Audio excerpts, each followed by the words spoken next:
this is my vegetable patch. It's been wonderful because with the confidence I've been given to give things a bit more of a go from Wormingford, I've actually got to this stage.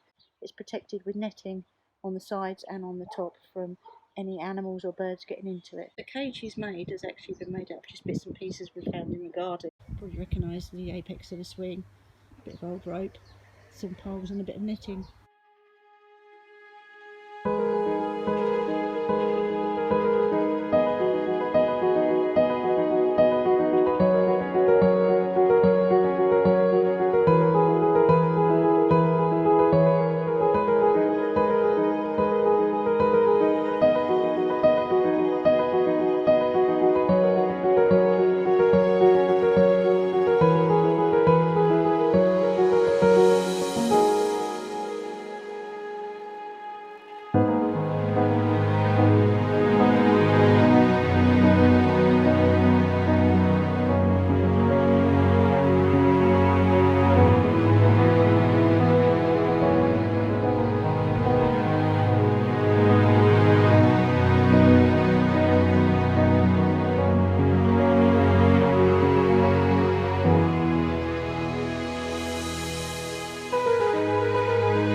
I've been given from the lessons and things, I think I know a bit more than I did before, and yeah, hoping that everything will come up, not roses, but plants, vegetables.